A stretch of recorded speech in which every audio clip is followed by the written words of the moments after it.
Hello everyone, it's Shel C from PaperOcotilloStudio, and today I'm sharing with you the mixed media mail art collaboration for fall. Remember, there's been one in spring and one in summer.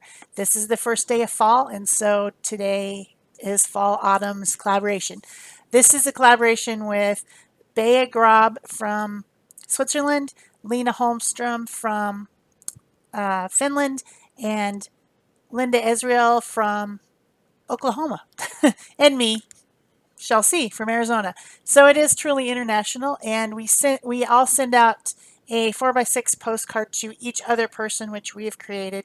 And I can't show you the video of me creating mine because somewhere in my fit to clean up all the video, I deleted it. It was a while ago, so that I can mail it out and have it in there in time for everyone to work on their projects. And I guess I was getting rid of some video footage and I got rid of it. So instead of doing what I've done in the last two collaborations, I'll put those both in the iCard above so that you can watch them the spring and the fall. I mean, the spring and the summer. Both those times I kept the postcard in a postcard format and did something on top of it to finish it. This time I wanted to make something else. I don't really need any more postcards, and to me these are just little pieces of collage paper which are just not 8.5 by 11 or whatever. They're just smaller, but they're the same type of an idea, mixed media paper that's been done in multiple layers with beautiful fall colors. And so I decided to use it in a different way. So the first thing I'm doing is making a gift bag. I love to make gift bags and boxes and things like that because it's just an extra special thing that you can hand to somebody with their gift inside, and there are some birthdays coming up soon in my family. So that's what I'll be using this for. But the thing I like about it is that it's reusable. Once you've created this thing, you're thinking, oh, it's just something that you throw away. It's just a gift bag. There, why would you spend all that time? But that's not true because it becomes a beautiful piece that that person can then pass on, saving the world having wrapping paper that's been tossed. Wrapping paper every Christmas. I do use some wrapping paper and some gift bags that we reuse each year, and I always just cringe when all that paper gets torn through and thrown away because it just kills me. So the first thing I did was to tape off a square on the front of my bag and paint it copper.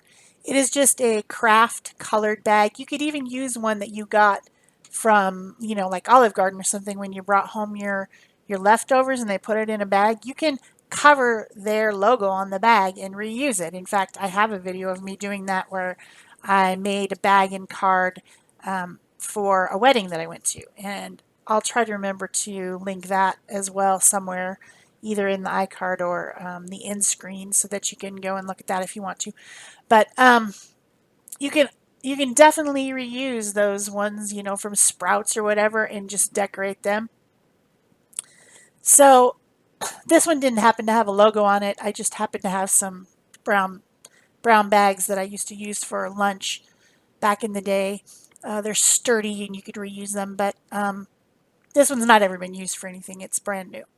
So the tape that I used, which was painter's tape, I thought would come off this really easily, so I didn't bother to remove any of the tack on it, and it actually did peel up the paint and bag a little bit. It tore the bag a little bit. It doesn't hurt it at all. It doesn't change the look of it at all. It just didn't come out with the most perfect straight lines. So I got out this PBO copper paint pen and used a metal ruler to just go around and make my lines again. I've also taken all the postcards from everyone else plus the one that I made and cut them up into small pieces because I'm planning on doing like a mosaic or a quilt look on the front of this. That was my idea, mixing up all of our different art into some type of a mosaic look because they're all when you think about a season, you think about kind of a color scheme. At least I do. I'm very focused on color. I think about color a lot, and I always think about these warm, the oranges from the pumpkins, and the greens and yellows and golds from the gourds, and the reds and oranges and olive colors from leaves. And even though I don't really have that type of stuff right outside my window, that's still what I think of. In fact, these are very much desert colors. The mountains off to the distance through my window, and the tile roofs of the houses around me, and the cactuses are all these colors. So these are familiar colors to me, of course. And so all I'm doing is just taking these little pieces and placing them here and there to make up this mosaic look on the front of my bag over the top of this copper paint, with the idea that the copper is kind of like grout on a mosaic. Obviously, I'm not going to grout this. Actually, I probably could, because all these papers that I've cut up are thick. They're cardstock or heavy watercolor type paper. So I guess I could grout it if I wanted to, but I obviously did not want to. That would make it wet and soggy and take forever. So I just, laid them out, filling up that copper square. Then I'm taking some archival ink, which is in the color potting soil. It's a dark brown, and sponging all the white edges where I cut around the edges. I think this just gives it a finished look, and it covers up those edges. Some of the papers are thicker than others, and the edges would definitely show. So I'm using a sponge dauber for this, just to sponge around all the edges and make sure that any white spaces and things are completely covered. Then I'm going to use tacky glue. This is an old time product, but it works beautifully. Just put some on, kind of mush it around with your finger a little bit, and it becomes very tacky and easy to glue things, and it also holds really well. So that's what I'm using for my project. When I get to the top part, there are those bumps where the handle is, and I do struggle a little bit with those bumps. My pieces of paper don't want to stick down, so I have to hold them, and then I finally end up putting a heavy weight on top to keep it stuck down, because what's happening is that little bump where the handle is stuck down in there is pushing the edges back up. But a little tip, start out with your corners, because you're trying to get everything relatively straight and equidistant. And so if you start with the corners and then move to the center, already having cut and placed this, I'm not saying to do that instantly. You've still got to place all of it. You got to put it on there, audition it, move it around, make sure that the pieces are in the places that you want. But then once you've got that done, then start on the corners, and it works best for getting everything laid down evenly and nicely. So I honestly thought that this one project with just the bag would take up all the paper, but I must not have been thinking very mathematically, because, 4 by 6 pieces is going to be a lot more paper than just this bag. So I end up making other projects that coordinate with it. You'll see those as well, a card and an ATC, and I could have made another project, but I figure you've got the idea. There's only a couple little pieces left, but I don't want any waste. I don't want to, throw away any of these beautiful pieces of paper. I'm going to use them down to the very last drop. So the 2 or 3 little tiny pieces that were left, I'll put in my collage boxes in this color family to use on future collages. Absolutely, will not waste any of it. So I think that's pretty cute. Once it was all glued down, I really enjoyed it. But I wanted to make a little tag to match. This little piece cut off of my own postcard that I made has some leaves collaged onto it that were cut using my what's that thing? Die cutter, big shot die cutter. And then this stripy piece is I took apart Lena's postcard. I separated it from its backing. I wished I would have done a better job of not tearing it, but it was glued down really well, or I think it was actually tape. It was stuck down really well, and I couldn't not, mess some of it up. But I was able to use it anyway. It was perfectly fine, but I was just putting a backing on this little tag I created for, the to from on the the gift bag. And it also creates a little bit of dimension to have something tied onto the gift bag as well. Just gives it an extra dimensionality. So I also cut a little piece of that stripy paper and just put it there on top of one of the other pieces to include that black stripy paper into the composition. So Lena had a piece of jute string tied around hers, and this is the jute string that I'm using to tie on the tag onto the handle. It's really cute. It's a cute little bag.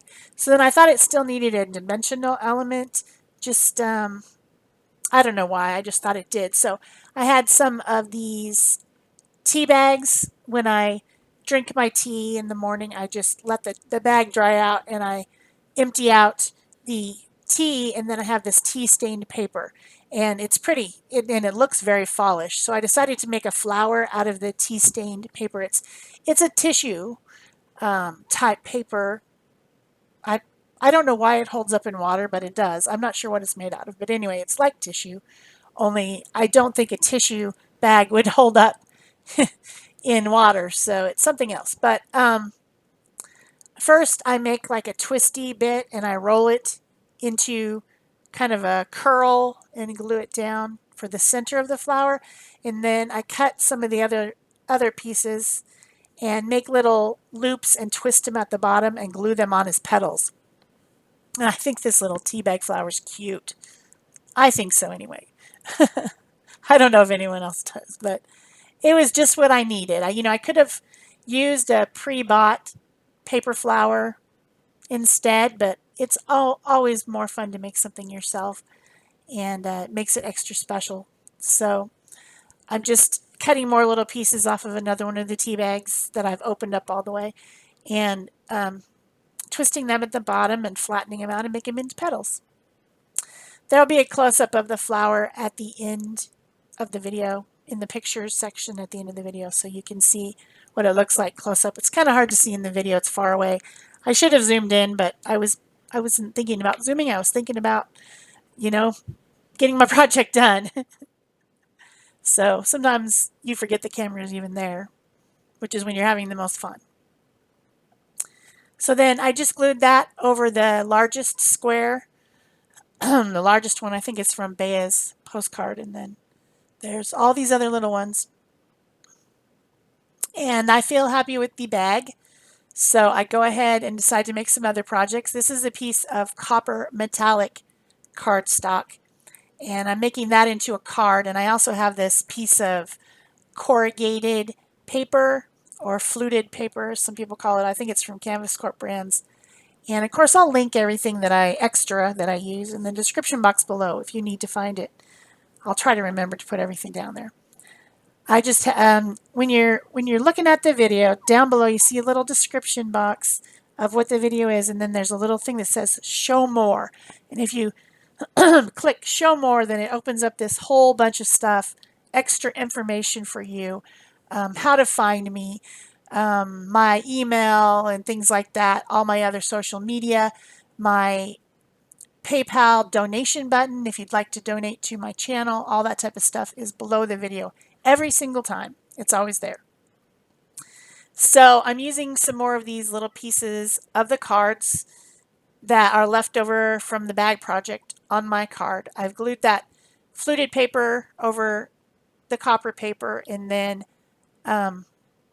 glued 3 little pieces on, and then I have this 4th little skinny piece, and I use a saying from one of the Tim Holtz stickers. Of course, making sure that I sponge around everything and make those nice brown edges on everything. And I think it says wishing you well, which could be any type of an event. It could be, it's something you could use for anything. So while that's drying, I decide to also make an ATC. I've cut another piece of this copper paper into the 2.5 by 3.5 ATC size, artist trading card, if you don't know what that means. And I'm using some of this stripy paper that was from Lena's postcard, which I think is adorable. And of course, my favorite thing in the fall is leaves. And I have this little very old stencil. I'll try to find something like it. I doubt this exact stencil is in existence anymore. But I cut out a maple shaped leaf for my ATC from another one of the little scraps. And then I decide it needs a little bit of color on there, so I use half of this other piece that was from my postcard, and glue that on. Also, that helps to camouflage this torn area where I had removed that striped background from Lena's postcard. So then I glue on the little leaf, and I did sponge a little bit using the edge of one of the scraps to make kind of a, the veins or the shadowy areas in the center of the leaf. And then I end up accenting that with a pen later.